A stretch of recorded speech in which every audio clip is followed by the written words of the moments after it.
ग्रानो कतन को सलामुना मा तवाई परीश खान तासो गोरे पहम पश्तो वन मंदे बखैर पख्तूनख्वा ग्रानो कतन को यो नवे सहर सरा तासो प खिदमत माने मुझे पूरा टीम दे वक्त हाजिरी और जहम हाजिर है मा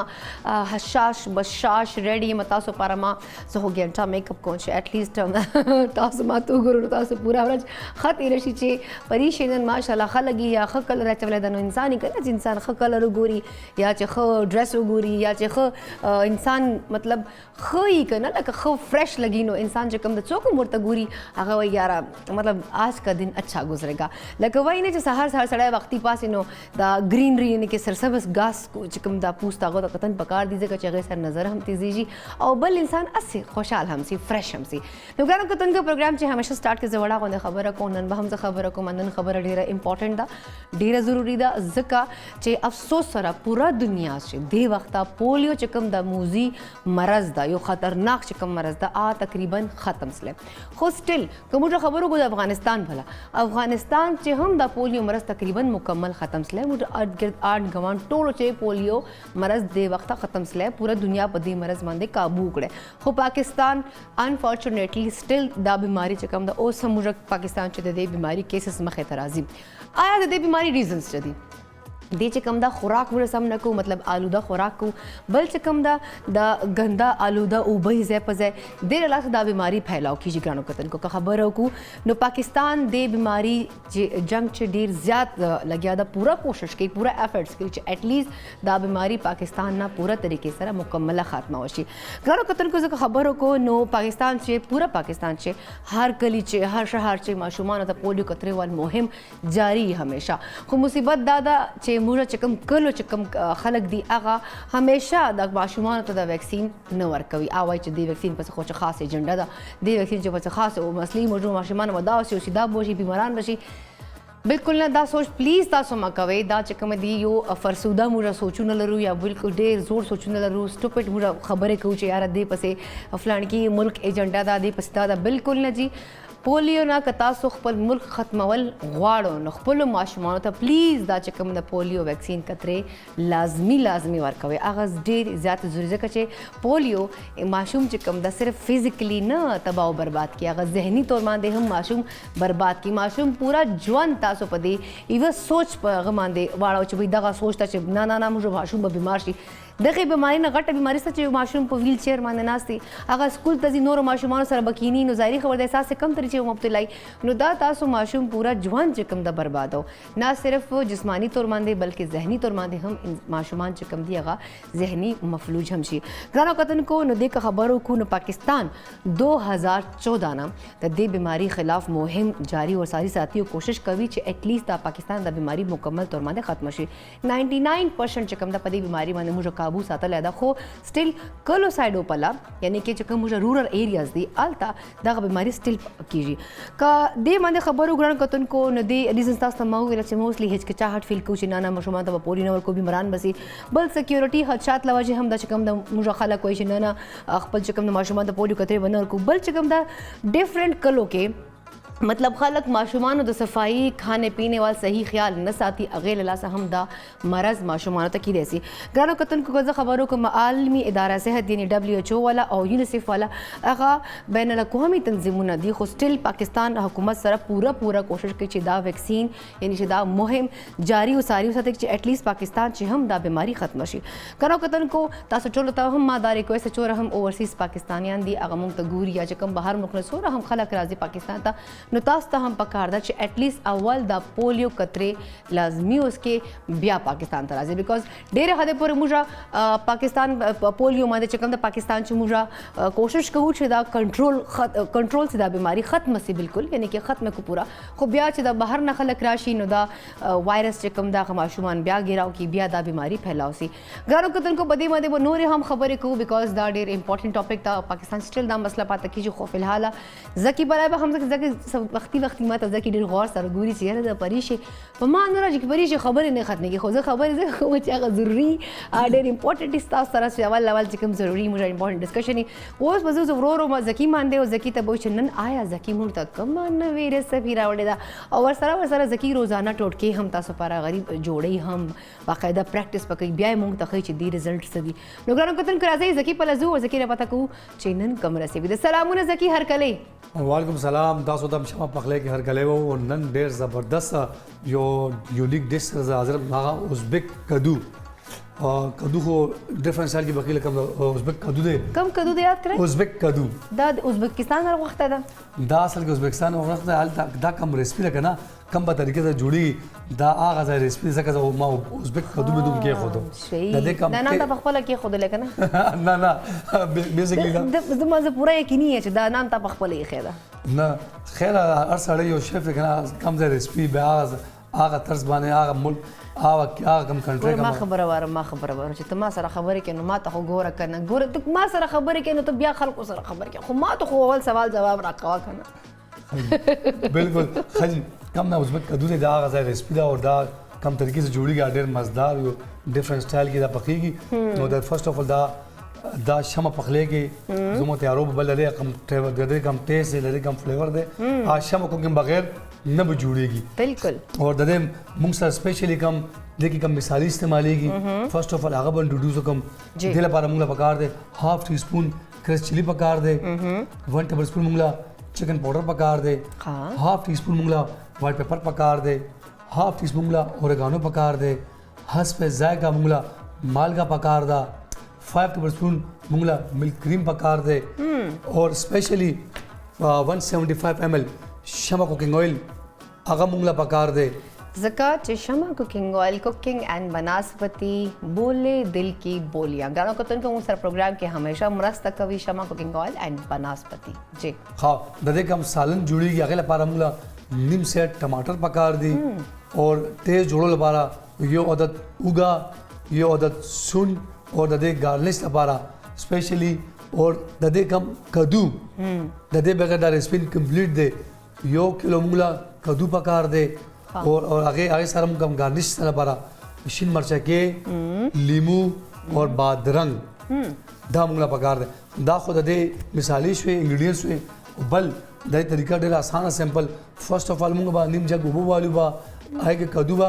दा स्पिन बकु सब चलके बरना सपा बकु ब्या बचोप को उबो के वाचू बा संग उबो के यशो बा टाइम हाफ टी स्पून मुंगा मालगा half tea spoon chicken powder half tea spoon white paper और स्पेशली लगन यो दत उगा और यो दत सुन लगन ते वाचुबा उबो के वया शोबा देते में तकरीबन 25 मिनट्स लगी संग दा उबो के वया शीगी बल से ददे कम गरीबी दा आगा संग जुड़ी हम डेरा आसान दा अवल मुका शमा कुकिंग ऑयल बवालू मीडियम फ्लेम बांधे लगते ऑयल ला गरम बगु संग दम ऑयल गरम शी ला उगा और सुन वाचुबा चॉप कुबा आगे के वाचुबा लगते लाइट ब्राउन बगु संग दम light brown she colour change she आगे ना पस दा टमाटर बो चॉप को देके वाचुबा और बादाम दा तकरीबन दम बनने बिगिन तो 15 मिनट्स ला कम का गरीबी जंगो सालन तैयार शी संग दम गरीबी सालन तैयार शी आगे ना पस दा कम मिसाली the white pepper chicken powder और दा हस्ब जायका मालगा ओरेगानो क्रश चिली दा पके ऐड बको लगोंदे फ्राई को बसंगा फ्राई शी आखिर के दा मिल्क क्रीम दा पके ऐड को दा संग ऐड को आखिर तकरीबन 15 मिनट नोर पकार दे फ्राई को बसंग संगा फ्राई शी زکی سوري زکی زتا کټکو مدا ملک کریم چې کوم دا به خوږ ځکه نه پکې ورکې بیا ना बेसिकली दा यो दा मिल्क क्रीम दा देखिए कम दा मिल्क क्रीम संभाल देखिए ऑलरेडी सोल्ड है ना सोल्टी ओके زکا دا د دې خپل سولډ د دې نورمال مقدار سولډ دی دغه خواږه دا ټول سوزنه بفرای کې نو بیا به دا تیار سي دا د دې کم غریبي څنګه د دې غریبي تیار شي بیا کوم قدم یې شولې ده دا به کې واچو با او لغونته با फ्राई बकू बा 15 मिनट बागे बस दम बने लगू बा गार्निश सरा डिश आउट बकू ढेर मजेदार दा रेसिपी दा तासो कोर के खामखा ट्राई हो के और ढेर स्पेशली सब्जी खो सेहत पर आसे खाम ढेर ज्यादा है बिल्कुल बिल्कुल زکی मतलब شابه جلدی جلدی مزدار غونډه بریک والا बिल्कुल موږ بریک نه پس راځو به ان شاء الله بیا خپل کم منځ کې راځو پروګرام کې دا ټوټکې مو با اور پرشي سره خسه خبرم کوو دا خپل خبره کوي چې بل چا بل خبر دی نه کوي ګرانو کتونکو خو وړه شنه چې تبل پر صرف او صرف مونږ سره اوسئ اوسېږي.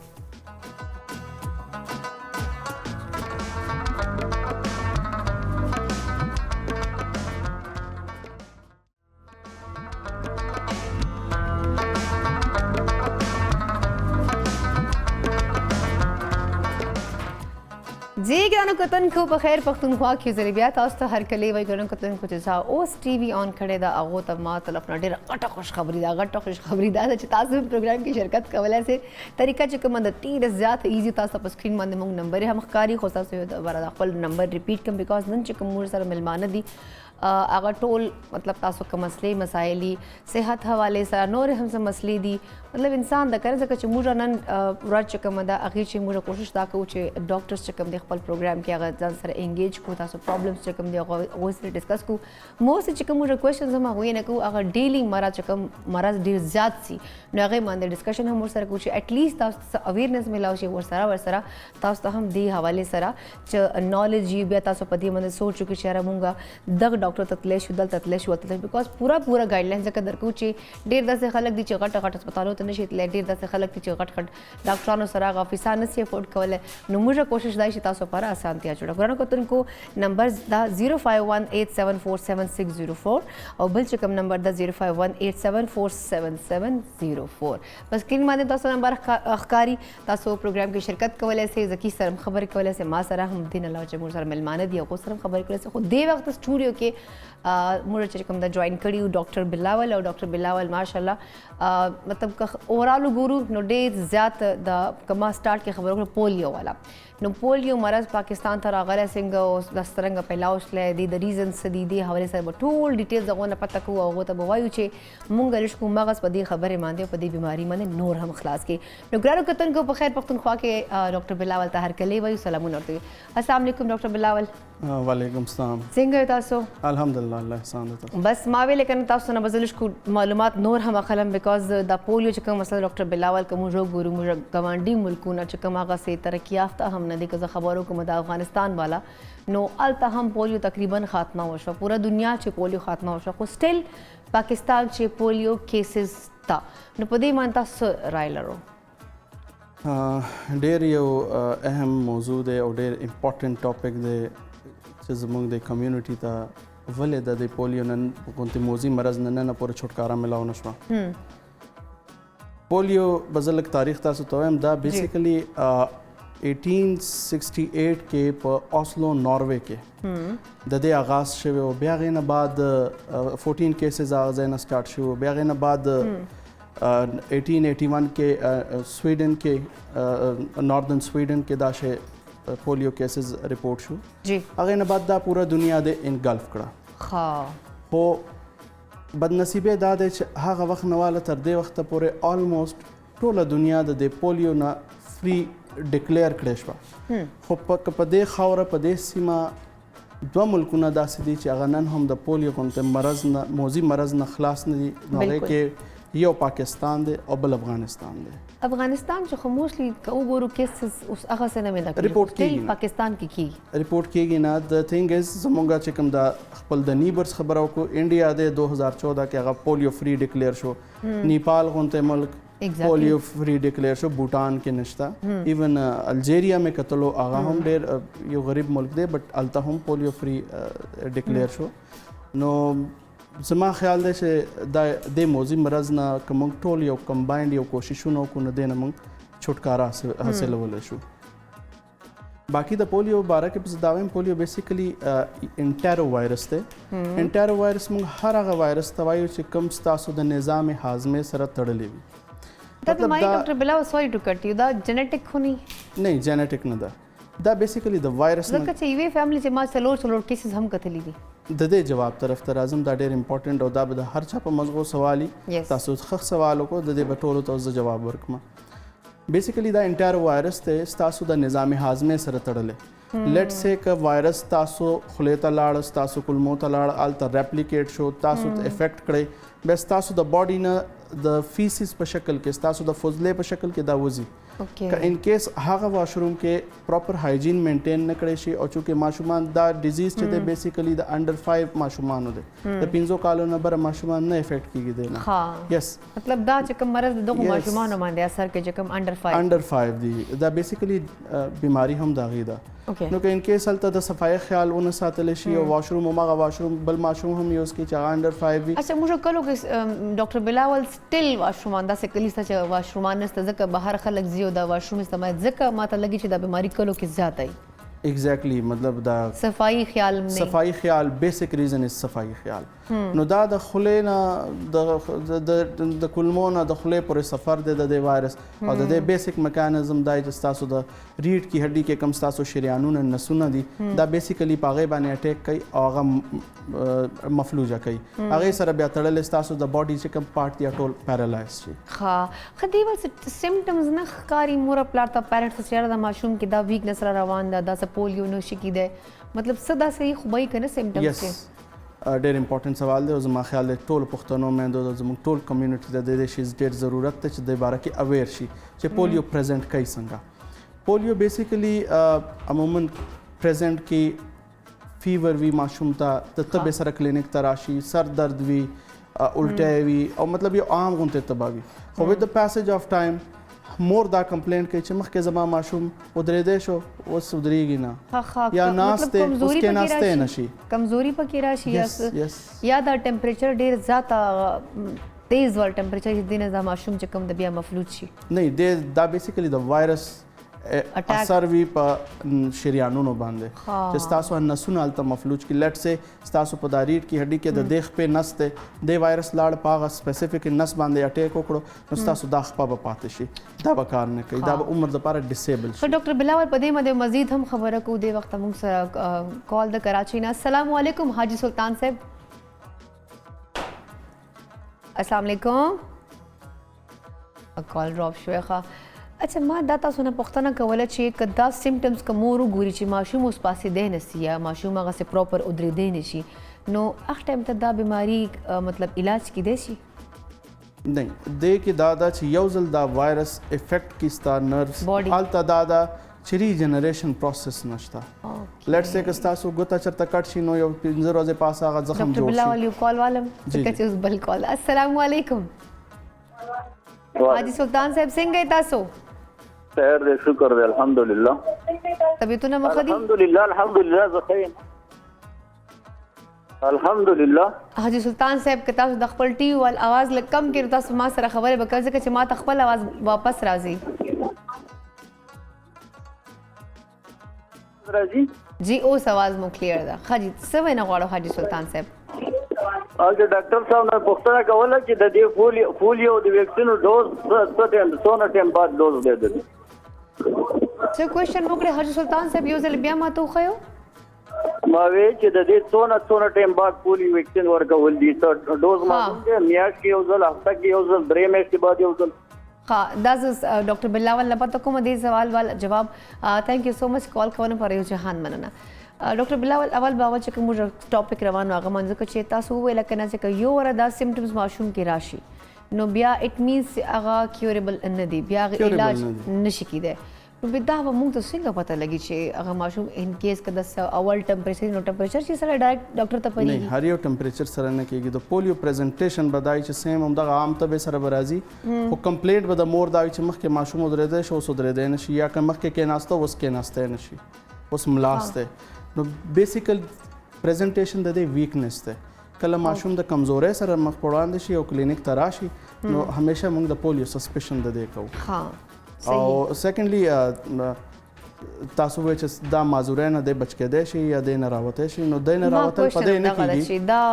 د علاج نشته نو بیا موږ څنګه دا بیماري سره مقابله کوو بیسیکلی دا د برین د مزغو او د شاته د سپاینل کارډ دې ته چې کله انجری ورورسي نو دلته ریپیر پروسس نشته اوکې نو چې کوم ځای کې ریپیر پروسس نه وي نو الته پروګرس نه وي بس موږ ډاکټر صرف بلاول څنګه سٹارټ کې ما خبر وکړه موسلی کلو کې سټیل لغه سے صفائی خیال خلق نه ساتي ماشومان او خوراک خیال لغه سے بیلنس لغه سے ډایټ نه یو ول ماشومان ول نو هغه انټرنلی ویک هم ډیر ذاتی نو هغه سره چې دا پولیو وایرس هم پکې راشي ډیفینیټلی هغه خو به افیکټ کیږي نو زه دا وایم چې مطلب دا سه ارلی سمپټمز دي حواله ځکه تاسو ډیر زیات ریسرچ کړی په دې بیماری باندې چې اټ لیست پیرنټس لږ غونډه آیډیا وشي چې دا چې کوم ټمپریچر دا یا دا چې کوم سمپټمز دي دا مو د پولیو الخکاری سو دا سه بالکل تاسو نه لګی چې څه سمپټمز دي یا مطلب سمپټمز صرف ماشوم هغه معذوري تاسو تخکاری معذوري ښکاري ویکنس ښکاري د مور به دا کمپلینټ چې ماشوم هم کې ناسته نشي یا که چېرته ماشوم ګرځېده درته به چې اوس ګرځي نه ناسته خا ان کیس اگر چایلډ چې کوم ایمونایزیشن کیږي لایک چې کوم د حفاظتي کول کورس کیږي دا خو الحمدلله پورا پاکستان کې دی پریکټس جاری او ساری ده نو دا که انسان پورا وکړي چې کوم دی چې هغه ټیکې ورته لګي ماشومان وته هغه نه پس هم دا بیماری اٹیک کولی شي نه زما خپل په دې حقله د به دا وایم چې کله یو ماشوم پراپرلی حفاظتي ویکسینز ولګي او د پولیو اورل ډراپس واخلي نو هغه ماشوم د کمیونټي په حساب 99% دی د دغه بیماری نه بچ شو صرف 1% چانس دی هم چېرته په زرګاو کې یو کس بټ د 99% کا کمیونټي د دې بیماری نه بچ کې نو تا مطلب چې روغ ملک بچ کړ خج دا کوم حاجی سلطان صاحب خبرو کړ ډاکټر بلاول هغه ویل چې دا ویکسین کله ورکول پکار دي مطلب افټر ویک یا افټر منث یا افټر 6 منث نو په دې وتا څه ونه بیسیکلی ښه سوال دغی پیدایش نه بعد اول ټیکا په مټ باندې ولګي بیا غي سره تاسو ته پیدایش نه څو ورځې بعد تقریبا میاش بعد تقریبا تاسو ته اورل پولیو ویکسینز چې کم دی هغه ورکول وي هغه نه بعد دا اوس کرنټلی چې کم سیناریو تاسو ګورئ نو موږ یو میگا کمپین په پاکستان کې روان دی چې پولیو د دې ملک نه د جړ نه ختم شي نو هغه د پاره دا چې بیک ټو بیک پولیو کمپینز را روان دي نو اوس دې کې څه د ډیټ سپیسیفیکیشن نشته موږ مین دا ایم دا چې دا شی د پاکستان نه هم اریډیکیټ کو چې موږ هم پولیو فری ځان ډیکلیئر کو حاجی سلطان صاحب که تاسو ګورو نو کله چې دا لیډي هیلث ورکرز راځي همیشه چې کله هم حکومت له طرف نه دا مهم سٹارټ سي نو ډیفینیټلی کور په کور دروازې په دروازې باندې ورځي او هر ماشوم ته پته کوي باقاعده چې تاسو کور کې 15 کالونو کم ماشوم نشته نو بیا موستلی خلک ډیر سپورټ کوي هغه مطلب ورشي هغه سره کوپریټ کوي ماشومان ته کتر کې خو موستلی کله کې خلکو لګ منټل چې کم زویم د منټلی هغه داسې لیکوندي ډیسټرب هغه وایي چې نه تاسو سره ایجنډې سره راغلی او چې موږ ماشومان بیمار سي لدا سي هغه سي نو برای مهرباني د لیډي هیلث ورکر سره حکومت سره لږ کوغه کوپریټ کې چې د بیماری نه اټ لیست پاکستان مکمله ختم شي دا بیماری جی ډاکټر بلاول جی بالکل عمدہ پکار ده چې موږ ټول په دې کې مرسته وکړو ټول یو کمباین تور باندې یو عزم وکړو چې یار موږ به دا ملک ته د پولیو نه پاکو ډاکټر بلاول تاسو څه ګڼو چې مطلب پاکستان چې د پولیو چې کوم مرض ده یو خو هغه تناسب څه ده او بل کوم جو وګورو نو دا کم عوامل دي که سٹارټ کې ما خبر وکړه چې زهر کوم د آلوده خوراک مراک ته دینه لږ چې کوم د صفائی خیال نشته نو نور هم داسې عوامل شته چې دی لوجه د پولیو پھیلاو کیږي ډیفینیټلی زه به اول د دې ستاسو جواب ورکولو نه مخکې زه به دا وایم چې د پولیو بیسیکلی درې ټایپس دي میجر ډاکټر بلاول بخښنه غواړم بل کال دی او ټایپ 3 دی جی بس دا ټایپ په ډیټیل ډسکس کوم روح الله جی د پاړه چنار نه سلامونه وعلیکم السلام جی څنګه تاسو روح الله خیر تاسو ښه ټیک ټاک الحمدلله تاسو ښه طبیعت مخده په خیر پختونخوا تاسو هر کلی وایو څه نه غواړي روح الله ډیر مننه زما ډاکټر صاحب نه دا کوېشن دی جی جی چې پولیو ویکسینیشن همون کوو هر پیشنټ ته ټیک شوالو او پریویلنس ریټ هم 100% مطلب پیشنټ چې وشي نو هغه دی بچو کې دی شي او چې کوم بچیانو ته چې ډوز مس شي ها آیا دې د پوسیبিলিټی شته چې دې ته ضروری پولیو کېږي کدی هم پریویلنس ریټ پکشتا ویتاوټ ویکسینیشن ها مطلب تاسو خبرې مقصد دا ده چې ان کیس پولیو کترې چې کوم هغه مهم چلیږي یا چې کوم لیډي هیلث ورکر راځي اخ ټایم تک هغه کترې موږ نه مس سي نو بیا موږ بیا څه طریقې سره ورکولای شو دا کوېشن زما کوېشن دا غره کا یو بچی چې ریپورت شو اوکے فاین ضروری خبره ده چې دې په پولیو کېږي کدی کې هم د بچیدلو چانس شته ها صحیح بدې باندې ډاکټر بلاول سره خبره کو کال کوونه پر یو جهان مننه ډاکټر بلاول هغه د کې یو بچی هم پاتې شي نو داسې دا خو ضروري نه ده که نه چې هغه وایرس ته په هغه ماشوم باندې بیا اټیک کوي د دې بیسیکلی کوېسچن دا و چې که ان کیس یو ماشوم د پولیو ویکسین ورکولو نه پاتې شي نو بعد کې ورکوی شي او که نه یا بعد کې د هغې اثر شته ما دا پته بیا ریپیټ وکړه که نه خو هغه ویله چې نه هغې ویله چې که یو ماشوم پاتې شوی نو اخته کیدای شي چې بیا بعد سے پولیو په مرض هغه باندې اټیک ډیفینیټلی په ریسک دی هر ماشوم چې پولیو ویکسین نه پاتې ګوره یو طرف ته ویکسین سره 99% بچ شي یو طرف ته ویکسین نه ورکړي ته 99% ایکسپوز وایرس ته مطلب دا ریسک هغه ماشوم پاره چې هغه مطلب امیون سیستم هغه سترونګ نه ده هغه من دا بیماری اٹیک کولی شي ثانک یو سو مچ ډاکټر بلاول یو جهان من راتک پاره او دوره چې کوم د انفارمیشن شیر کوونه پاره ګرانو کوتونکو پروګرام کې موږ سره ځکه هم همي هغه رسی په موږ ګورو دین علاوه موږ سره نور ملمانه به همي تاسو لایف کالز به مخلو خو دی وخت بخښ شوی د یو وړي شان د میول چرتبل په لمه صرف او صرف موږ سره اوسئ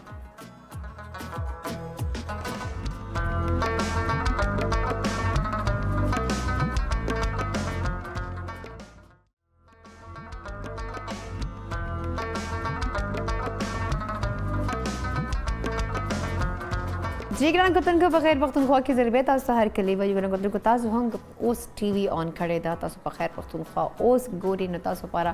ډیره زبردست غونډه خبر ده چې موږ سره نن چې کوم ډاکټر حضرات موجود دي موږ پروګرام چې هغه تاسو ول ډیره داسې مسلې دي چې هغه حل کولای هم شي تاسو ته مخامخ چې کوم دا هغه مشوره هم درکولای شي او چې کوم بیماریان او ریزنز دي سمپټمز دي هغه هم تاسو ته خي او که تاسو هم څه سوال کوئ نو غواړم تاسو مونږه نمبر په سکرین باندې ښکاري نمبر چې کوم دا ډیر زیات ایزی ده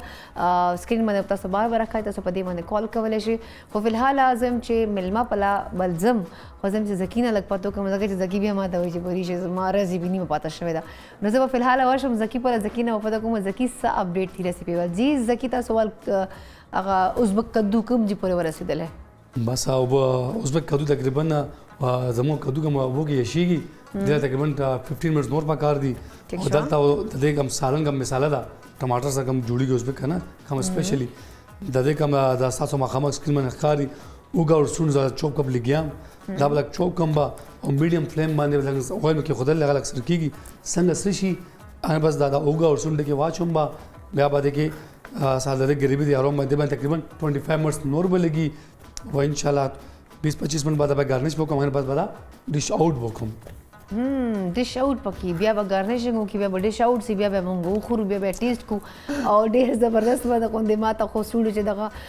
چې کوم د خوشبو روان ده نو هغه ټایم داسې ده چې بیا انسان ورو ورو چې کومه دغه لوږه زیاتې ګرانو ښودونکو اوس دې وخت موږ سره میلمه هم موږ سټوډیو کې جوین کړي یو هغه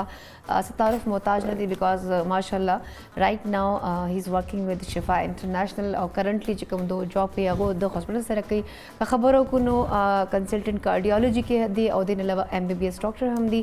او نن باغو سره یو چې کوم بیماری ډیره زیات اصله او ډیر زیات چې کوم د مسلې مسایل دی هغه لاسه ځکه چې عام ایج هم اوس د بیماری چې نه کتل کېږي موستلی خلکو ته د هارت اٹیک چې کوم دي ایشوز ډیر زیات دي او آی دین چې چا سره خبرې کوي نو ماته سټنټ پړاو سره ماته یو سټنټ واچېدل ماته دو سټنټ واچېدل یا دین علاوه چې کوم د نورې مسلې مسایل هم ورته سټارټ شي بلډ پریشر هاي سي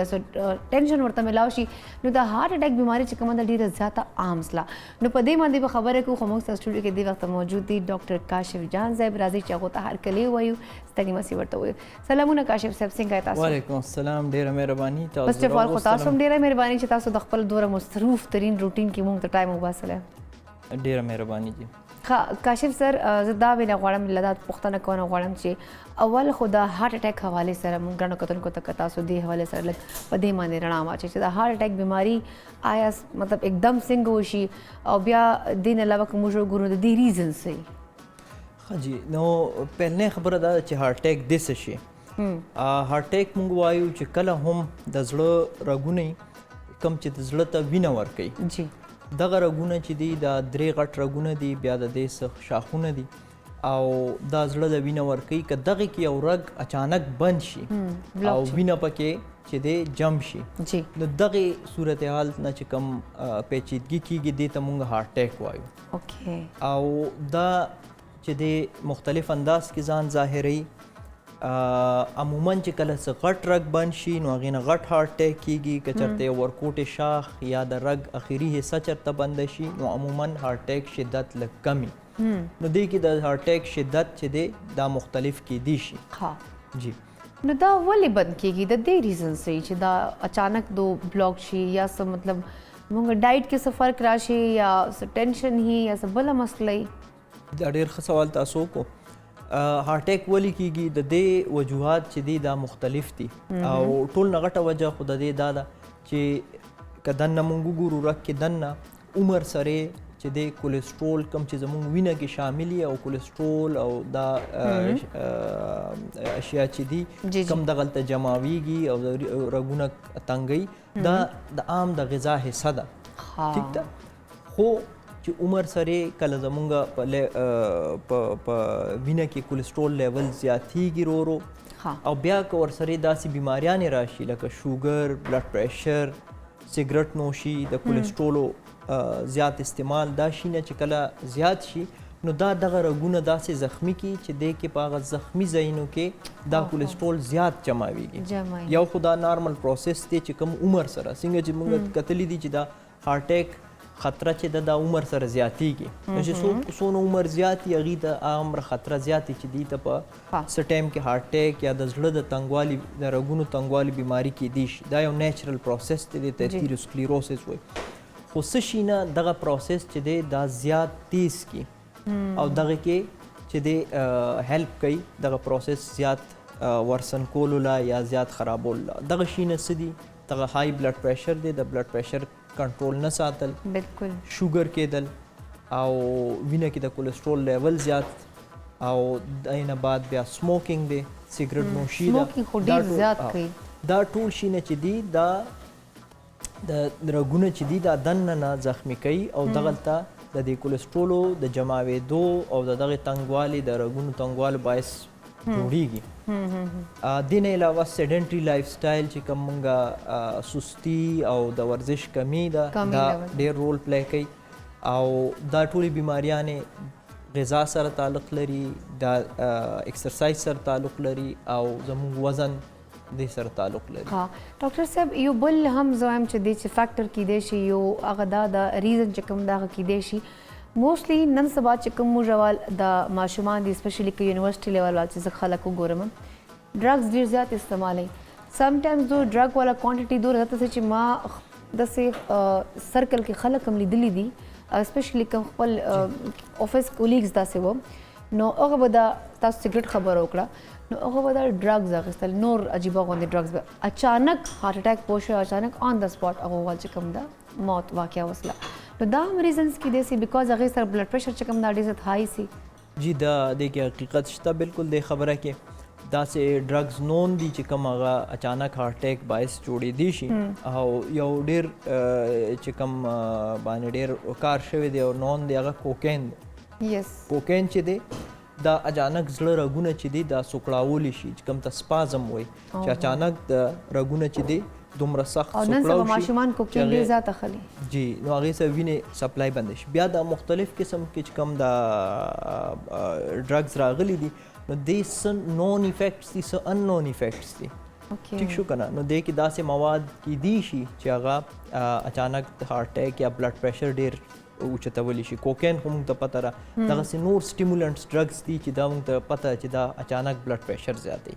او کوکین سپیسیفیکلی اچانک د سینې درد انجاینا او اچانک هارټ اټیک په ینګ خلکو کې په داسې خلکو کې کم کې چې دا نورې بیماریان عموما ني یا ډېرې کمي هغې کې اچانک هارټ اټیک او اچانک ډیت کولی شي کوکین خو ډاکټر صاحب لږ ایکسپینسیو هم دا لږ ډېر کم خلک استعمالوي ځکه چې کوکین داسې سریعام اویلیبل هم نه یو بل چې کوم د ډرګ ملاو کېږي سپیشلی هغه هلکان چې کوم دا ډرګ اخلي هغو لپاره دا خبره زه کومه هغه یو پل ملاو کېږي چې کوم ته دو ډانسنګ پل وایي څه ورته وایي نو هغې کې هغه چې کوم د هارټ بیټ ډېر زیات شو نو آی تھنک سو ځکه چې موږ کوشش دا کوو خلک چې هر شي چې ملاوټ ده نو هغه څیزونه چې کوم دلته ډرګز هم استعمالیږي پاکستان کې موسټلی چې کوم دی ملاوټ نه بھرپوري نو هغه هارټ بیټ ایکزم تیز شو نو هغه هاسپټل ته وړي ایون کې فیملی چې رسېدل هغه خالص لنو دغه چې کوم کوکین تاسو خبره کو کنه هغه چې کم خلک استعمالي نو دا چې کوم دا فزول قسمه دا دو نشي کوي او دا ډېر سستا ورته ملاو کیږي د سره هم هارت اٹیک کیدای شي جی د دې جواب وزده سی ورکوم چې د دې ان نون افیکټ شته کنه چې دا څنګه وي د ملاوټي بیا د کې داسې کیمیکلز دي چې هغه مختلف شي نه دی ملاو کی هغه نه جوړي دا ټول افیکټس کوي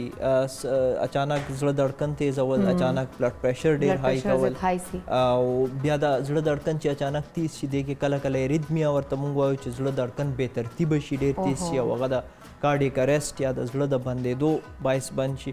نو ضروري نه چې صرف هارت اٹیک کوي کارډیک اریسټ کله کله د زړه دړکن دومره بې ترتیبه شي چې زړه پورا پرفارم کولی نه شي او اچانک ودرېږي نو دا د کې دغه شته حقیقت شته چې دا شي نه داسې افیکټس کوي چې هغه د اچانک موت یا اچانک موت واقع شي بالکل جی ډاکټر صاحب تاسو پر کال دی وسیم د مونږ سره کراچۍ نه سلامونه وسیم څنګه الله خیر جی الحمدلله زه بالکل ټیک ټاک تاسو خیر الحمدلله جی تاسو خیر شکر دی ډاکټر صاحب ته سلام کوم جی وعلیکم السلام وسیم صاحب جی وسیم جی میں ڈاکٹر صاحب نے کوشچن کوما جی وسیم جی کوشچن کو کنه تاسو اور مار مواز درازي تاسو وال ډاکټر صاحب دلته یو کارډیالوجست اکثر وسمه جی مونږ ته وایي چې لکه تاسو چې کوم پرابلم ویل دام دي کنه خو لکه هغه ویل چې مین پرابلم چې دا د جین هم راکېدی شي څنګه راتلی شي مین پرابلم کوم تاسو یاد کړئ د جینیټک پرابلم اوکې جینیټک اوکې ټیک شو پلازما چې دوی ته به دا کې ټیک دغه نه او یا د څه هم چې لکه تاسو کو ځان له وادم کوي نو بیک ګراوند به دا خاندان ګوري چې خاندان کې چې هغه جنۍ خاندان کې چاته اٹیک نه شي دومره بیان کوي ویلو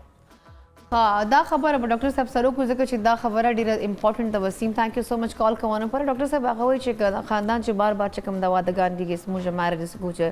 هغه فیملی چې نو د سره هارت اٹیک ځکه دا جنیټکس ایشو خو نه ده جی د زړه تنګواله رنګونو تنګواله یا هارت اٹیک په دغه کې کازز کې یو کاز د فیملی هیستوري ده چې په خاندان کې دغه هیستوري وي او سپیشلی دا کتلی شوی دی که خاندان کې چاته په کم عمر کې زړه اٹیک شوی وي نو دا د خاندان کې نور افراد ته روریانو ته خوریان ته یا اگر والدین ته شي نو بچو ته د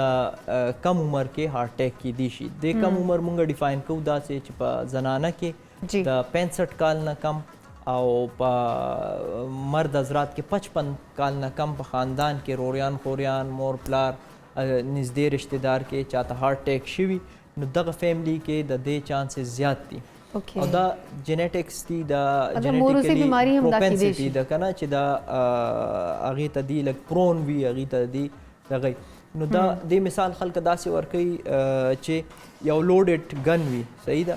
چاته جینیټیکلی څه شي خطر وي هغه سره داسې ده لکه د سره یو لوډډ ګن دی اوس داسې فیکټرز پکار دي چې دا ګن چې دی دا ټریګر دباو کړي نو دا نور فیکټرز چې بیا د خلکو دپاره ځکه زیات اهم دي شوګر بلډ پریشر ویټ مینجمنټ کولیسټرول منیج کول ځکه چې د سره یو لوډ د سره الریډي دا یو جینیټیکلی دا زیات خطره کې دی نو دی د پاره خدا شینه د وخت د سر نه چې د کنټرول کول ډیر ضروری دی او د باندې مخنیوي پکار ډاکټر صاحب تاسو لپاره بل یو کال د کوثر خبره کوي پېښور نه السلام علیکم السلام علیکم وعلیکم السلام کوثر تاسو څنګه طبیعت مو ښه ده شکر دی بالکل تاسو خیر جی تاسو ته هر کله وایو جی کوثر څه وینا غواړي د سر نه دا تاسو کول غواړم جی څومره د هارت پیشنټ دی نو هغه سره خو هایپرټنشن اتوماتیکلی هغه وی کنه ریلیټډ وی ٹھیک شو نو دا تاسو کول غواړم چې باز پیشنټ دی هغه میډیسن خوري باز دی هغه چې کله بي پی ټیک شي هغه پیشنټ هغه میډیسن پریک دی جی ٹھیک شو نو دې د پر لکه د دې په انسان باندې څه اثرات پریوزي ها کوثر ثانک یو سو مچ کال کوونه پاره ډاکټر صاحب تاسو ول کوېشن وارو د لغې جواب ته اخلو جی کاشف صاحب هغه چې کوم مسله وخوله ها جی بلډ پریشر چې د ګور ټول نه پهل کم مسکنسپشن دی او کم زمو خلک ډیر د غالي لایټلی ادا دي چې دی وایي چې دی عموما بلډ پریشر د سر درد سره ریلیټ کوي یا په دې اوږو کې درد شو او زه په ځان پوه شوم چې بلډ پریشر مې دی او چې بیا تاسو ته وکړي شي تاسو بلډ پریشر دوايي ولې بند کړه داسې مریض چې مخکې بلډ پریشر ورته ډایګنوز شوی او دوايي او زه په ځان پوه شوم چې بلډ پریشر مې ټیک و نو په ځان خلک نه پوهېږي بلډ پریشر کې او د سر درد چې دی د هغې له کومو ریزنز نور دي د بلډ پریشر نه علاوه نو سر درد ته بلډ پریشر ویل دا ډېره غلطه خبره ده ښه بلډ پریشر چې دی کله هم دوايي اچانک او پخپله نه دي ودرول پکار چونکې بلډ پریشر نه صرف د هارټ اټیک موجب جوړیږي بلکې دا فالج د ګردو خرابي د نظر خرابي دا هم موجب جوړیږي نو دا تاسو بلډ پریشر چې دی تاسو پراپر معیر کوئ یا خپله نشئ کولی نو لاړ شئ ډاکټر سره یا نږدې چا نه چې کوم ځای کیدی شي هلته بلډ پریشر پراپر نوٹ کې که بیا ستاسو بلډ پریشر دوايي سره ډیر کمیږي نو دوايي به لږه کمول غواړي او ورسره به بلډ پریشر کتل غواړي چې دا څومره افیکټ دا نه چې تاسو یې پرېږدئ بیا کال نیم پس بلې مسلې سره لاړ شئ پته ولګي بلډ پریشر خو کنټرول پاتې شوی نه دی صحیح خبره ده ښه ډاکټر صاحب چې کوم د خلک ډېر داسې ګرمي چې پیشنټس ډېر زیات راځي هاسپټل ته هغه لکه د جون جولای منت کې بلډ پریشر ډېر زیات ډاون زه په خپله هم دا فیل کوم ایون کې زه سن سټروک ماته هم زیات کېږي چې بهر مو زه بلډ پریشر ما اول موسټلی ډاون دی زیات نو دې څه خطرات یا څه خو به نه چې دې باندې مو خدا نخواسته بله غټه مسله هم کیدی شي دوه خبرې تاسو پکې وکړې دیږي ګوره بلډ پریشر چې دی دا مختلف شینو سره ډیټرمن کیږي نو کوم کسان چې بلډ پریشر آلریډي وي او دوايي اخلي هغې که وګوري چې کله زمونږ چېرته ډېر زیات اګزرشن وشو خوله ډېره لاړه هغې سره معدنیات د جسم نوځي نو هغه دوران کې بلډ پریشر کمیدی شي هغه رازو کې بلډ پریشر دوايي کمولی شي که ډېر کمی بیا بندولی شي خو ضروري دا ده چې چا سره مشوره پرې وکړي ټیک ده او دا بالکل کیدی شي خاص بیا داسې کیدی شي کله کله چاته موشنز ولګي اوبه ترې ډېرې وځي الټی پې ولګي د بي پي هغه رس کم نو هغه کولی شي نو دا خو یو شی شو دویم شی د سن سټروک او دا دي دا په عام بنیادم کې هم همدغه مره خطرناک دي څومره بلډ پریشر مریض ته یا د زړه مریض ته کیدی شي چې دې کې ډیهایډریشن وشي تاسو زیات نور ته ودرېږئ ډیهایډریشن وشي جسم نه اوبه معدنیات وځي اچانک بلډ پریشر کمیدی شي او دا کله کله خطرناک هم ثابتېږي شي نو چې کله هم ځان باندې انسان پوه شي ضروري دا ده چې هغه ماحول نه هغه ځای نه صحیح یخ ماحول ته ځان راولي که ډېر علامات ورته هسپتال ته ځان ورسي او پراپر هایډریشن یې وشي اوبه میلاو شي ورته که خپله څښلی شي اوبه معدنیات نو هغه وڅښي او آر اس په شکل کې که نی نو بیا هسپتال کې ډرپس په ترو زموږ کاشف صاحب زه موسټلی جون جولای چې ډرپس باندې ګرځه د ریزن چې ما ته زه لږ مخوندې بهر وځم نو آی ډونټ نو وای ما بی پی ډاون سترګې پټې پټې بس هغسې سیزونه خوند نه راکوي دا د سر درد ما ول نه خو ما ته مطلب بس خوب راځي بالکل زه ته ډاون انرژي نه رات کې بیا زه لاړ شم هاسپټل ته بیا ډرپس ولګوم نو ځکه ما تاسو نه دا کوشش دا بیماری ما سمجھتا ګرو کتن گو ډاکټر صاحب مو سره موجود دی هغه سره نور هم سوالات کو خو زم چې ډاکټر صاحب بور نشي زکی نه پته کو چې زکی چې کوم دا ازبک ډاکټر صاحب هغه نن ازبک کدوره ته پخې کنه دا ډېر یونیک خو دی نام هم دا د خپل وای خیمه ته بده باندې یقین ده زکی صاحب ډیټ تا بالکل تاسو ما قوم مدته د دې کم سال ازبک کم کدو کربی دا د لک تیاری کې دی باندې تقریبا 15 منټ لګي دا موږ بل دا زمو کدو یې شیدل له تاسو سکرین باندې خوري شم داسې دا وره دا زمو کدو تیار شوی او وګوي شه دو او دا سره اوس دل شمو کو اویل کې لفرای کو باندې پاس با دل د غریبی د دې کم سالن غریبی دا تیاریږي او د دې متکون 15 منټ نور بلګي او دې سره د دې گارنش لپاره ټماټر سره ګول جوړوم صحیح او بل سپیشلی کم مال بارنن کاپی پنسل والے ډېر زبردست ما سره ټوټکا دا یس ټوټکا خو پاته شو زکی خو ما ته همیشه وای چې ما ټوټکا پاته نشي زکی ټوټکا را ته خو چې کوم ټوټکا دی یار بلډ پریشر پرم ټوټکا را کنه چرته دا سپیشلی ماشوړو کې ماشومان لپاره ټوټکا چالوږي کیږي نه کنه هغه لپاره ډېر مفید ټوټکا دا انار دا یو چمچ اناردانه والے اور یو چمچ چینی دا پکې مکس مطلب میده کې اور سهار چای سره یو چمچ سهار سټم چای اس کی ماشومان کنه هغه ټیم چای کې واچي او هغه سره اوس کې اور بیا مخام سټم چای اس کی ماشومان هغه ټیم چمچ چای کې واچي اس کې اور هغه سره یو وګم لګي و ګوتی ځکه کې د ماشومان خو چایو که سکین خو دغه شودې سکین شودې کې نه ورته شودې کې تاسو چور چې چای کې تاسو شو استعمالول شي کنه دا ډېر مفید دی ماشومان لپاره اکثر ما خپل مورون ماته مور خويندې وي زما ماشوم ډېر اوچ کېږي غټېږي نه خوراک نه کوي او معدې کې درد دی پلان کې درد دی او دا ډېر زیات کمزور دی هډوکي کې کمزور دی دا ټوټکا به استعمال کې ان شاء الله کنه دا ډېر زبردست دی او ډېر تقریبا 10 ورځې کې تاسو خامخا د دې فرق به پروزي به د ټوټکې سره ها زبردست ذکی ثانک یو سو مچ دوره مفید ټوټکا موږ زخیو خوله ځکه چې موستلی فیملی سي دا پرابلم یو ما خپل کور کې د ماشومان خوراک نه کوي مور پسې ګرځي را ګرځم پسې ګرځم کله خغانه ورته کله ډانس ورته کو چارته تاسو خراسو خو نه کوي خیر نه هغه کتن کو په خیر پختونخوا کې وخت شو دی وړې شان د میوال یو زر خو نه بریک خلو بیا एकदम واپس راځو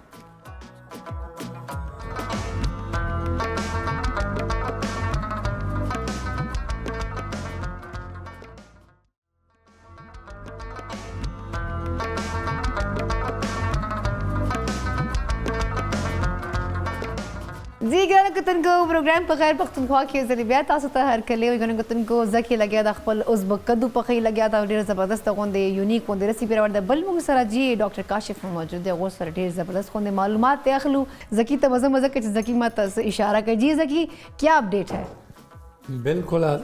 استاسو مخامخ دا غته کې ملکریم واچوله څنګه اخر کې تا د دې کم ازبک کم کدو مثال دا هغه تیار شوی دا او اخر کې زب غربي پکې دا ملکریم پکې میډ کو دا تقریبا با 10 منټه ور کوم با د اویل بر راشي او غن پاس با ان شاء الله کدو بده کې واچو باغ نه پاس با گارنش پر استاسو مخامخ مګل میں دا ټماټر سم ګل جوړ کو دا څه کته شي نو ما ته لګتا د اشاره د ګل پر ما ته کچھ د ګل د خراوله دوره سیریس کوشن د ماما د پرې خو ګرانو کتل کو د توسو ګرځي اوس ما د ګل ما ته خاري دا سه ګل جوړ کړ د ټماټر نه او دا سه لکه ګلاب ګولي لکه ګل پر تا پټه پټه اشاره کولې ما ته حضرت ته دا ګل څنګه کټ کړی دا ریسیپي مرته خو ګرانو کتل کو تا دا خو بيخي سمپل دی تاسو اول به ټماټر بواله او دا خو چاړه ډېر غټه دی بل خپل یو شیف نایف راځي هغه سره ګټ کی دا خو ځکی دا خو تقریبا ځان ور چاړه دی خیر دا خو بیا دا خو ډېر سمپل طریقه ده کنه دا یو سر ټماټر بواله واړه واړه سه جی جی کناره په کټ کې بدل نه کټ کې با بعد سے کټ کې دا ټماټر سه سم ټائم چې ټماټر یا غزکی ډیر زیات چنګړ غوندي دا سینه کټ کی کرتا ول تازه ټماټر د ماته لګي دا بيخي ځکه سټم تاسو کوشش کړئ سټم تاسو ګول جوړه ټماټر څنګه تاسو لپاره ټماټر ډېر زیات هارد پکار دی مطلب نه سخت سمه خسته دا ټماټر سخت به دومره خسته د گارنش بھی جوړیږي دومره خسته د ګل به جوړیږي بالکل صحیح خبره د ګرو کتن کو سوال ډېر امپورټنت ډاکټر کاشف ته واپس راځو غو نه پته کو جی ډاکټر کاشف د سیاغه کم سمپټمز دي کوم علامات تاسو ما ویل چې سینې چې خو ما ډېری بیسز باندې چې کله امي تاسو ته امي لګ درد کی هارت اٹیک خو منی کی مور می خدای او منه بچي چرته ګیس راغلی نو دای مطلب هغه درد داسې چې برداشت کول ول نه لاس مطلب ډیر زیات پینی د سینې درد کیږي په هارت اٹیک دوران کې هغه زیات شدید وي داسې درد اکثر مریض پهلا چرته نه محسوس کړي اوکې مطلب برداشت نه بهاري اکثر د سری خلا نوزیا یا الټی راتلل او دا درد عموما په ټوله سینه ونیسي یا د سینې منځ یا د سینې د اګس طرف دا کله کله په لاس کې هم محسوسیږي او کله سینې سره لاس او دا زموږ د سټ طرف دې ته هم تلی شي یو نیم مریض ته دا علامات چې په دې د معدې په سر یا بالکل کم ځای چې موږ پیګسټم وایو بالکل د خېټې او سینه کم ځای ملاویږي په دې زبانه ولاړ درد دی دا درد عموما چې کرشینګ پین یا کنسټرکشن یا بوج په صورت کې چې دا څوک مې دباوي چاره باندې درون سي خدي سینه مې درنه شو دغه څه محسوسيږي دا کلاسیکل پریزنټیشن دی او چې داسې علامات چاته وشي او هغه متواتر رواني 15 منټو نه زیات شو نو دې ته فوراً چې دی ځان هسپتال ته رسول پکار دي څومره چې دا ډیوریشن زیاتیږي دومره خطر دا ده چې د هارت اٹیک چې دی دا زیاته پوسیبل چې هم هارت اٹیک ته او بل د دې کمپلیکیشنز کې دوه خطر زیاتیږي موږ یو په کارډیالوجي کې یو ټرم یوز کوو چې ټایم از مسل موږ پټه تا وایو د زړه پټه تا څومره چې ټایم په هارت اٹیک کې اوزي زیات تیریږي هغه مراد د زړه پرمننٹ ډیمیج کې دوه خطرې چې کله رګ بند شي د زړه وینه مخکې نه ځي نو دا زړه که تاسو سوچ کړي دا مسلسل کار کوي دا داسې نه ده چې دا لاس دا پټه ده چې یو ټایم داسې پروت دی آرام کوي چې کله موږ ته ضرورت دی خوځو دته دا د دې موږ ته ټوله ورځ څو پورې چې د انسان ژوند څونه لیکلی شوی دا به کار کوي کار به کوي مطلب اکټیو وي اکټیو دی نو دته ډیره وینه ضرورت دی نو ځکه دا ډیمیج کیږي هم زر چې دته وینه بند شي نو د دې کم حصې ته هغه حصه ډیمیج شروع شي نو چې څونه زر د دې علاج وکړي شي د غرق کولو وکړي شي دومره چانسز دي چې دا مریض په مخ کې ژوند ښه تېروي ځکه چې د هارټ به څونه زیات مسل به بچ شي څه نه څه ډیمیج وشي هارټ اټیک سره د زړه پمپ کمزوري شي بیا یو شی ضروري دا دی چې دا مونږ ولې وایو چې زر علامات باندې سړی پوه شي زر ځان ورسي زر علاج شروع شي وجه دا ده چې هارټ اټیک داسې ایمرجنسي ده چې دې کې کمپلیکیشنز ډیر زیات چانسز دي ٹھیک شو میډیکل ایمرجنسیز کې ټول نه غټه ایمرجنسي ده دې سره اچانک ډیث کېدل مریض په کور کې په لاره په هسپتال رسېدو کې علاج شروع کېدل علاج دوران کې د مرګ چانسز زیات دي څومره چې غټ هارټ اټیک ٹھیک شو دویم که مریض وفات نیم شي بچ شي هغې کې د زړه د پمپ کمزورېدو چې کوم سره بیا موږ مخکې وایو چې هارټ فیلیر دی ورته چې زړه پرفارمنس صحیح نه کوي ٹھیک شو د هغې خطره زیات دی چې که دا په وخت مینج نه شي درېیمه کمپلیکیشن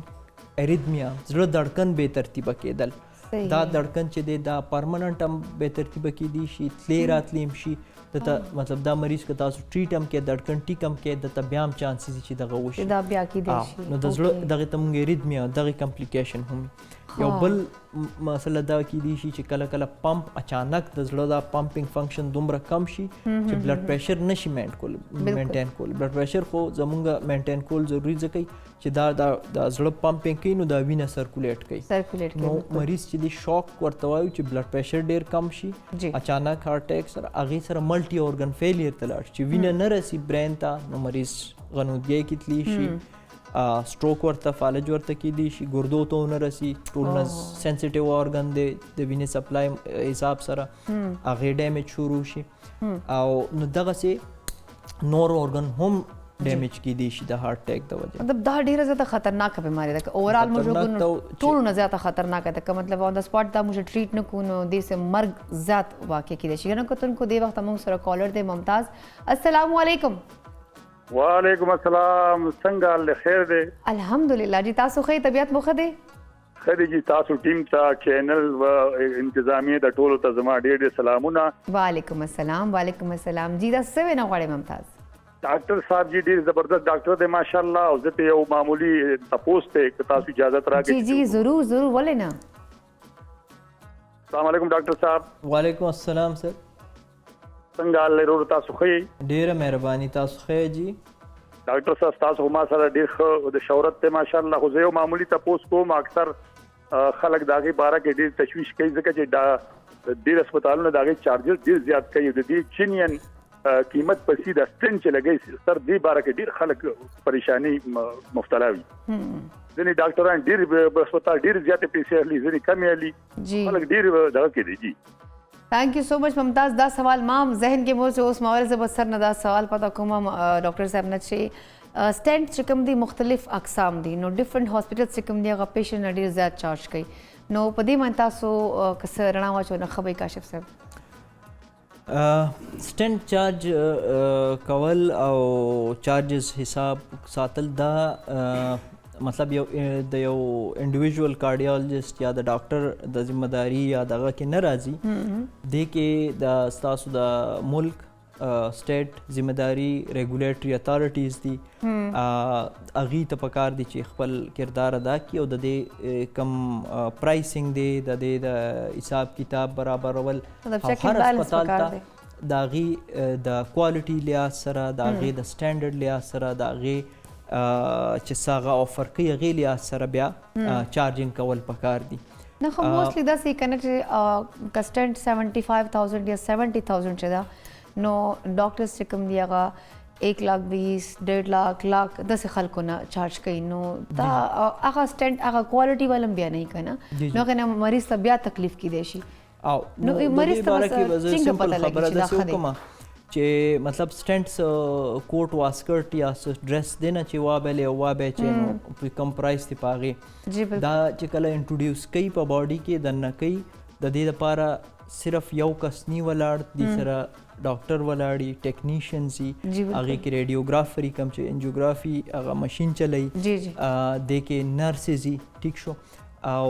بیا دې کې د کم چې کم تیټر کې دا کیږي کیتلیب وایي په هغې کې بجلی د هغه مینټیننس هغه کیت مشین چلول هغې کوسټ راځي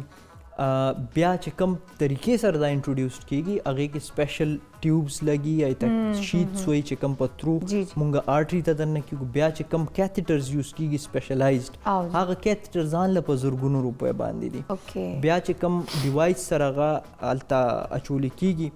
او انفلیټ کیږي نو هغې صرف سټنټ نی سټنټ نه مخکې هم مونږ ډیوایسز یوز کوو چې هغه آرټري پراپرلی سټنټ له ځای پکې پیدا کیږي کې بیلونز وي بیا د هغې مختلف ټایپس دي سټنټ بیا پیلاول او سټنټ نه بعد بیا بیلونینګ چې هغه پوزیشن یې برابر شي نو ډېر اکوپمنټ پکې یوز کیږي صرف سټنټ نه ځان له په زرګونو روپۍ هغه دي د دې پرایسز ولې زیات دي ځکه چې زموږ ملک کې خو نه جوړیږي راځي د بهر نه ټیک شو او ټول تاسو ته ښه پته کوم شی چې د بهر نه نن سبا راغی پرایسز چې دي روسته زیاتي ښه بیا بل صرف د سټنټ پرایس نه دی څنګه ما وویل چې لکه واله او بس واچوله د واسکټه د کوټ په رنګ یې واچوه داسې نه ده د اپریټر چې کوم دا کوي هغه چارجز وي ټیک شو چې کوم دا ذمهداري لري د مریض هغه سره کړاو کوي د هغه بیا د دې ټول سټاف چې دا کم انوالو دی بیا هغه ټایم چې کم تیر شو کم ډیوایس نو دا ټول فیکټرز دي خو بیا هم دا شي نه ریګولیټ کیږي او ریګولیټري اتارټي وي چې هغه دا اجازت ورکړي چې یاره په دې شینو باندې دومره خرچه راځي دا پرایس چې دی دا ریزنیبل دی دا پکار چې دونی او دې نه دی زیات نی ټیک شو نو دا چې دی ریګولیشن چې دی دا د حکومت کار دی خو کاشف صاحب تاسو وویل کنه چې دا مطلب یو لینتھی پروسس دا یو مطلب کایند اف ډیفیکلټ پروسس دا چې کله سټنټ ورته اچي خو دا پروسس خو پریکټس کیږي ګورنمنٹ هاسپټلز کې پرایویټ کې هم نو پرایویټ ول چارجز ډېر زیات دي نو دا ولې پرایویټ ول ډاکټر څه خاص ایفرټس په لګوي سرکاري چې کوم ډاکټرز دي هغه څه خاص ایفرټس نه کوي ځکه چې سټنټ خو دوه سره سیم اچوي که نه نو ریټس کې ډېر زیات فرق وي چې کوم دا ورور ټلیفون کړی که نه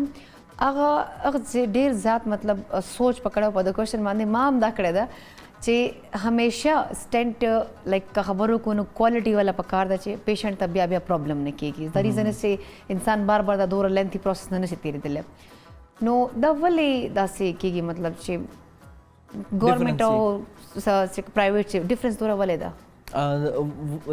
ډیفرنس وجه دا چې د ګورنمنٹ هاسپټل چې دی هر یو شی ګورنمنٹ ورکوي ټیک شو د هغې د بجلی بل د هغې د سټاف تنخواګانې د هغې د مینټیننس د اکوپمنټ د هغې د سټنټ پرچیس دا ګورنمنٹ کوي او ګورنمنٹ تاسو ته پته بیا خپل ریټ سر کوي ځکه چې هغې بلک کې سامان اخلي هغې ته چې د کمپني زیات دغه ورکوي مارجن ورکوي جی ډیفینیټلی ډیفینډ کوم نو پرایویټ او د ګورنمنٹ هیڅ مقابله نشته په پرایس کې یو تاسو دا فیسیلیټي که دا بجلی تاسو ته مفت ملاویږي تاسو ته ګیس مفت ملاویږي تاسو ته اکوپمنټ مفت ملاویږي تاسو مینټیننس مفت دي تاسو د سټاف تنخواګانې چې هغه ګورنمنٹ ورکوي خو سټنټ خو یو یې که نه سر جی کاشف صاحب سټنټ خو یو استعمال یې که نه که سټنټ خبر وکړو نو صرف پروسس خبره به وکړو چې هغه شی به ډفرنس وي پرایویټ چې به فیسیلیټیز زیات وي ګورنمنٹ چې به هغه څه فیسیلیټیز نه وي مطلب ګورنمنٹ سره ښکلا پروايي پکې پرایویټ کې به چې سټاف ټول ته اویلیبل وي مطلب تاسو چې کوم سروسز دي هغې والا چارجز بیا زیات دي بالکل ډیفینیټلی سروسز چارجز زیات دي او بل دا پرچیزنګ هم چارجز زیات دي لکه زه پرچیز کې نه یم انوالو خو بیا هم جنرل انډرسټینډینګ دپاره وایم چې هغه کله چې یو شی بلک کې اخیستلی کېږي او کله چې یو شی یو کمپني تاسو ته لږ اماونټ کې درکوي نو هغې کې هم پرایسینګ کې ډفرنس دا تاسو دې ډیټیل ته لاړ شئ وګورئ چې کوم دا غټ سرکاري کاډي که هاسپټلز دي چې هغې ته دا شی په څو کې پریوځي او په نور پرایویټ هاسپټلز ته ها تھینک یو سو مچ کاشف صاحب تاسو د راتګ لپاره دومره معلومات یې موږ سره شریک کړل ग्रानोगतन को उम्मीद लरम चिन्नन चिकम दा मुजवल सेगमेंट पर काशिफ साहब सर हार्ट अटैक हवाले सर तासो तब ढेर ज़्यादा गई सर मालूमात मिला शवी बल तासो दस दा कहना चे मोस्टली मुझा खबर कुछ मुझा एक्सेस निश्ता या खर डॉक्टर निश्ता नौकर डॉक्टर निश्ता और कतासो कोशिश के नो दस से चिकम डॉक्टर से चिकम ढेर ज़्यादा पदा हार्ट अटैक मानदे नॉलेज ले प्लीज़ दो जो हर डॉक्टर तब तरफ मवाजे कदा सिम्टम्स इन केस तासो तई ग्रानोगतन को देव तब खैर पख्तूनख्वा के वक्त शवे यो वड़े शान दमेवन चरता बल पलमस बिकॉज प्रोग्राम की नोर हमसे जुने सपादा दी सो प्लीज मूंग सरो से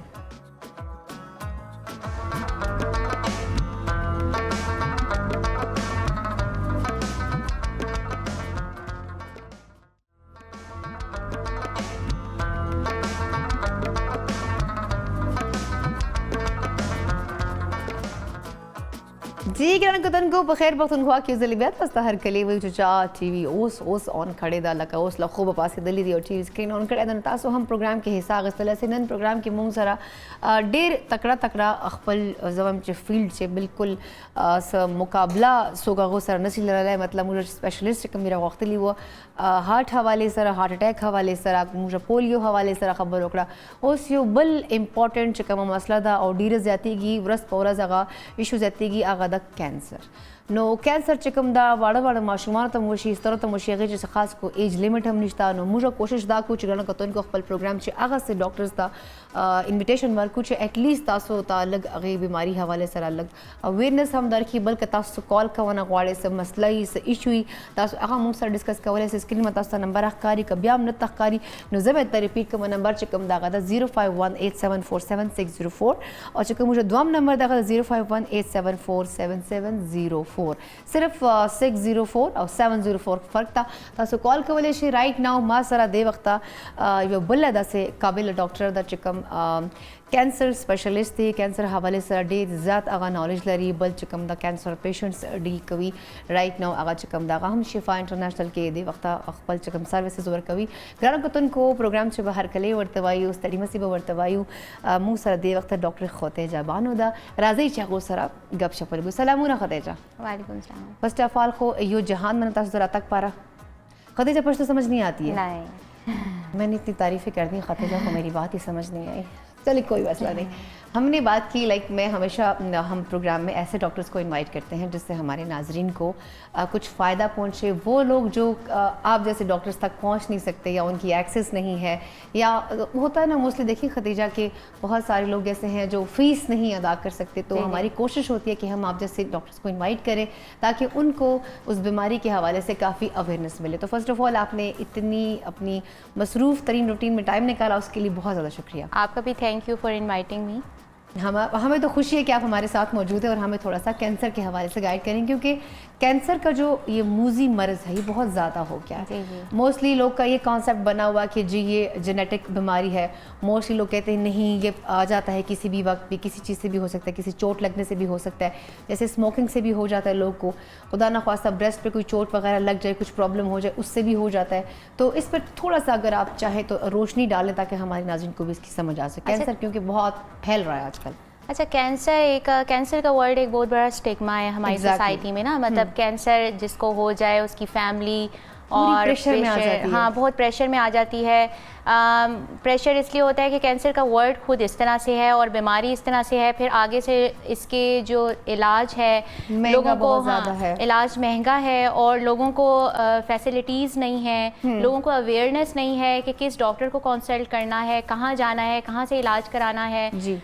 लोगों को ये भी अवेयरनेस नहीं है कि इसके साइन सिम्टम्स क्या होते हैं अलामात क्या होती हैं कैंसर की क्या अलामात हैं जिसको वो परस्यू कर सकें और किससे आगे वो कंसल्ट कर सकें तो इस तरह के बहुत से फैक्टर्स हैं जो ना कैंसर की डायग्नोसिस में और उसकी तशखीस में उसको डिले कर देते हैं ताख़ीर हो जाती है और जब पेशेंट हमारे पास पहुंचता है वो बहुत से डॉक्टर से बहुत जगहों से हो के हमारे पास पहुंचता है तब तक काफ़ी देर हो चुकी होती है लेकिन फिर भी कैंसर काबिले इलाज है जो हमारे यहाँ ये बात है ना कि कैंसर जिसको कैंसर हो गया वो मतलब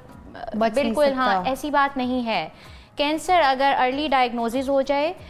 उसकी अर्ली ट्रीटमेंट स्टार्ट हो जाए तो कैंसर काबिले इलाज है इवन कि हमारे पास एडवांस स्टेजेस में भी कैंसर आते हैं उसमें भी कैंसर काबिले इलाज है वो डिपेंड करता है किस जगह का कैंसर है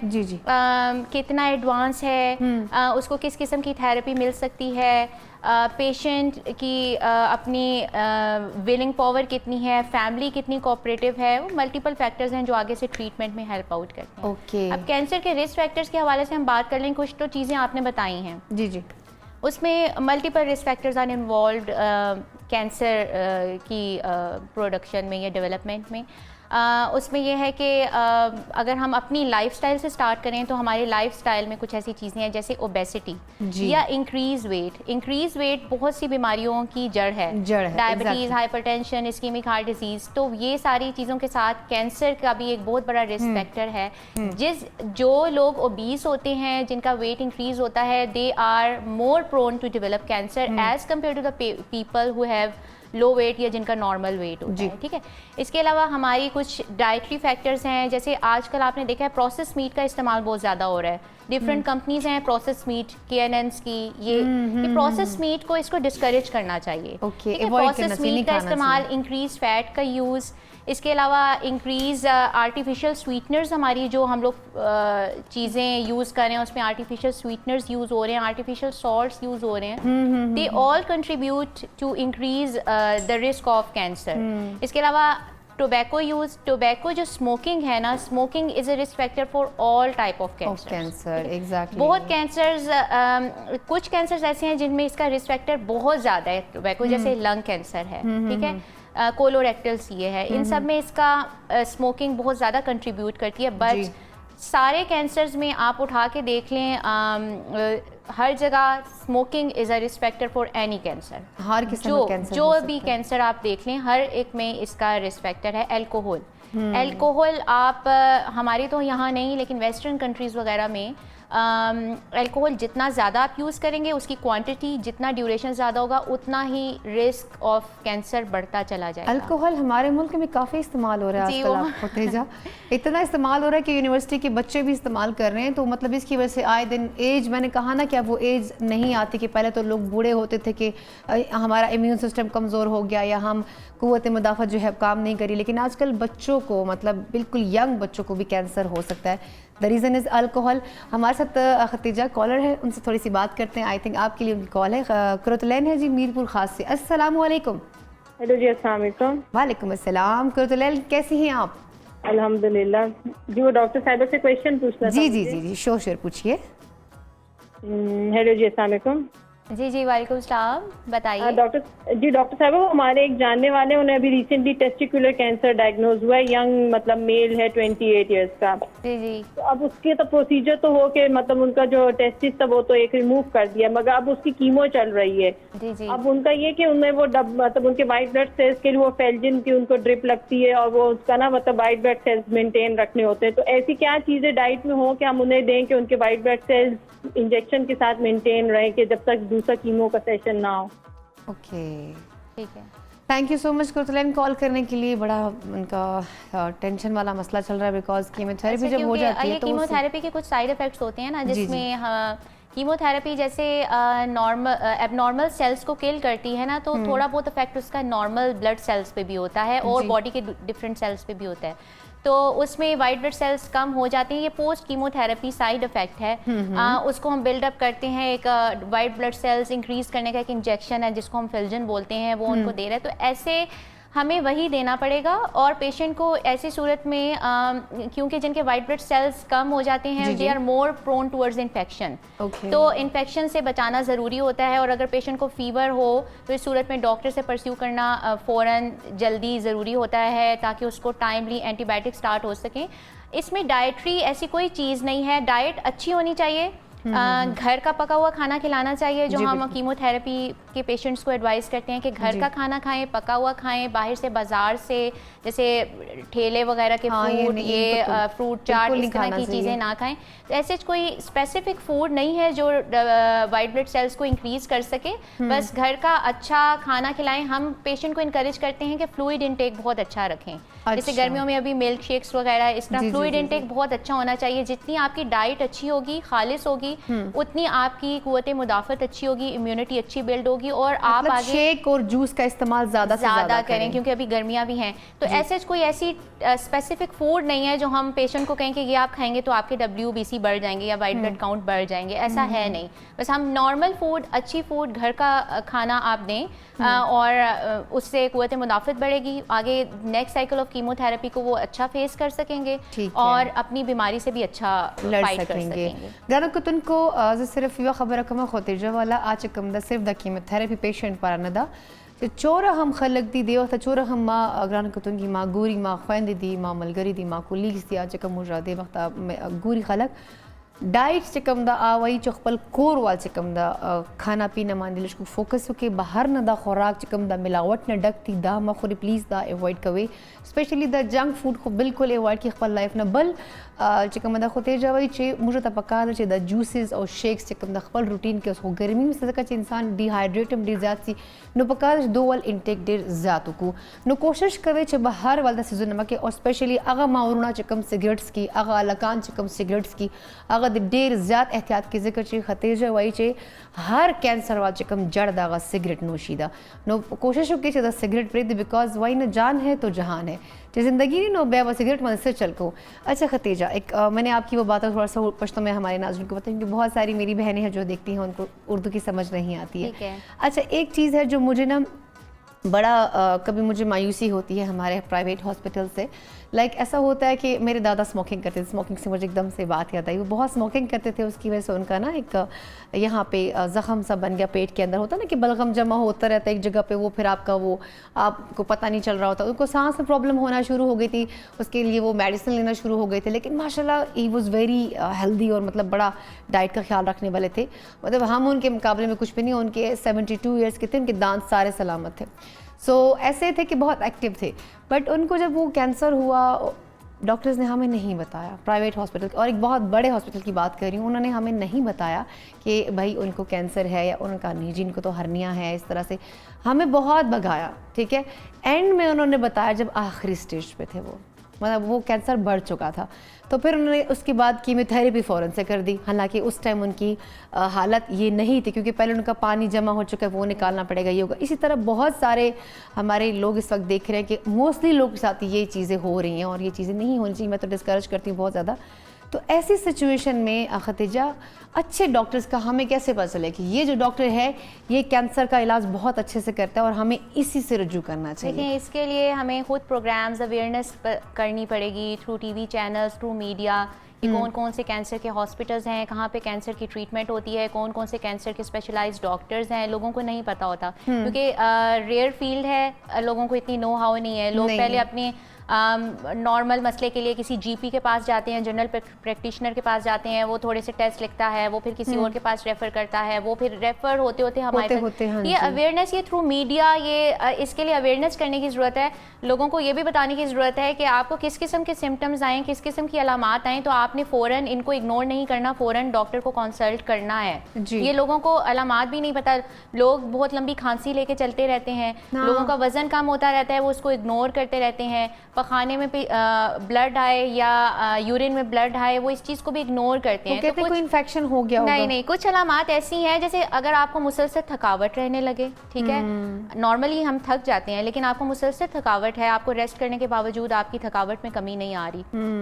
आपका वज़न गिर रहा है जल्दी से, 2 महीने पहले आपका वज़न 80 किलो था, अभी जी मरीज़ का वज़न 2 महीने बाद 60 किलो हो गया है, तो ये नॉर्मल नहीं है। ठीक है, बलगम में खून आ रहा है या बगैर किसी वजह के आप का सांस फूल रहा है, छाती में दर्द हो रहा है या छोटे बड़े पेशाब के रास्ते से खून आ रहा है, तो आपने फ़ौरन आपका जो नियर बाय डॉक्टर अवेलेबल है आप उसको कंसल्ट करें। वो आपको अब इतनी अवेयरनेस हो गई है कि जो नियर बाय डॉक्टर्स भी लोकलाइज्ड एरियाज में बैठे हुए हैं वो आपको रेफर कर देंगे, एक अच्छे स्पेशलाइज्ड डॉक्टर के पास रेफर कर देंगे। अभी तो स्पेशलाइज्ड सेंटर्स काफ़ी बनते जा रहे हैं। पेशावर में शौकत खानम कैंसर हॉस्पिटल बन गया है, इस चीज़ का तो सबको पता है, शौकत खानम के नाम से तो सब वाकिफ है ना? जी बिल्कुल ऐसा। तो लाहौर में बड़ा सेंटर शौकत खानम कैंसर हॉस्पिटल है, इसके अलावा डॉक्टर्स हॉस्पिटल है, इसके अलावा वहाँ पे एक दो और भी सेंटर्स हैं जिनमें कैंसर का इलाज होता है। हाँ, शिफा इस्लामाबाद में सबसे बड़ा सेंटर जो हमारा शिफा कैंसर सेंटर है यहाँ पे हो रहा है। इसके अलावा CMS PMH में भी हो रहा है, PIMS में भी हो रहा है। अब तो बहुत जगहों पे कैंसर सेंटर खुल चुके हैं और इलाज हो रहा है। बात यह है कि आप अपने प्रॉब्लम्स को, जो आपको कंप्लेंट्स हैं, उनको as soon as possible address करें और फिर एज सून एज पॉसिबल अपने नियर बाय डॉक्टर या फिजिशियन को कंसल्ट करें। हमारे यहाँ एक बहुत बड़ा प्रॉब्लम है जो ब्रेस्ट कैंसर एसोसिएटेड है कि हमारी जो फीमेल्स हैं उनको ब्रेस्ट में कोई लीजन या कोई ऐसी चीज फील होती है, वो हेजिटेट करती हैं, और वो इसको इग्नोर करती रहती हैं। By the time they come to us the cancer has advanced, वो बहुत फैल चुका होता है। तो मेरा फीमेल्स को एक ये पैगाम है कि अगर आपको अपने ब्रेस्ट में किसी भी किस्म की कोई एबनॉर्मेलिटी, कोई एबनॉर्मल डिस्चार्ज, कोई निपल में कोई एबनॉर्मेलिटी या कोई लीजन, कोई जख्म महसूस हो तो इसको इग्नोर मत करें, हेजिटेट मत करें। अपने साथ की किसी औरत को ही बता दें। डायरेक्ट अगर आप मर्द को नहीं बता सकती, वो आगे मेल को कम्युनिकेट कर लेगी और इसको as soon as possible address करके कंसल्ट करें, क्योंकि ये क्योरेबल है। और इसका जितना अर्ली आप इसको डॉक्टर के पास जाएंगे, जितने अर्ली इसका जो होगा ना डायग्नोस होगा, उसका इलाज ज़्यादा होगा। Thank you so much Khatija आने के लिए। टाइम की कमी की वजह से मैं कह रही थी बहुत सारे सवाल मेरे माइंड में थे, लेकिन द थिंग इसके टाइम बहुत शॉर्ट है। ज़की की तरफ चलते हैं। ज़की की रेसिपी कंप्लीट हो चुकी है। जी ज़की, सदा अपडेट रेसिपी बिल्कुल स्तासु मखामो माशाल्लाह उज़बेक कदू तैयार कړل او ډېر خسته مې ګارنش سکرین باندې ښکاري ډېر خسته مې ګارنش کړی دا او تاسو بالکل دا ډېر زبردست او یو خپل ټیسټ دی، یو خپل زموږ دا ریسپی کور کې خامخا تاسو ټرای وکړئ او د ډیفرنٹ سټایل کې کدو خورګو और यो पके कोरी ना दाल डिफरेंट स्टाइल की पकेगी। बस ज़की खबर तारीफों नमक हम गेस्ट को टेस्ट करवाएंगे, अगर गेस्ट ने बता दे कि अच्छा है तो बस फिर अच्छा होगा जी। तो गरम कतन के प्रोग्राम से टाइम खत्म से thank you so much Khatija, thank you so much Zaki, सबका बहुत बहुत शुक्रिया। तासु मन कतन को डेढ़ मनना तासु प्रोग्राम खोखावे तासु फीडबैक ने मात्र डेढ़ खलगी तासु प्रोग्राम खोखावे खो फिलहाल इंशाल्लाह सब तासु बिया मुलाकात को नवी रेसिपी सर नवे मेहमानों सर और नवे टॉपिक सर नो सब आप पर मुंग तरा की इजाजत। अल्लाह हाफिज़।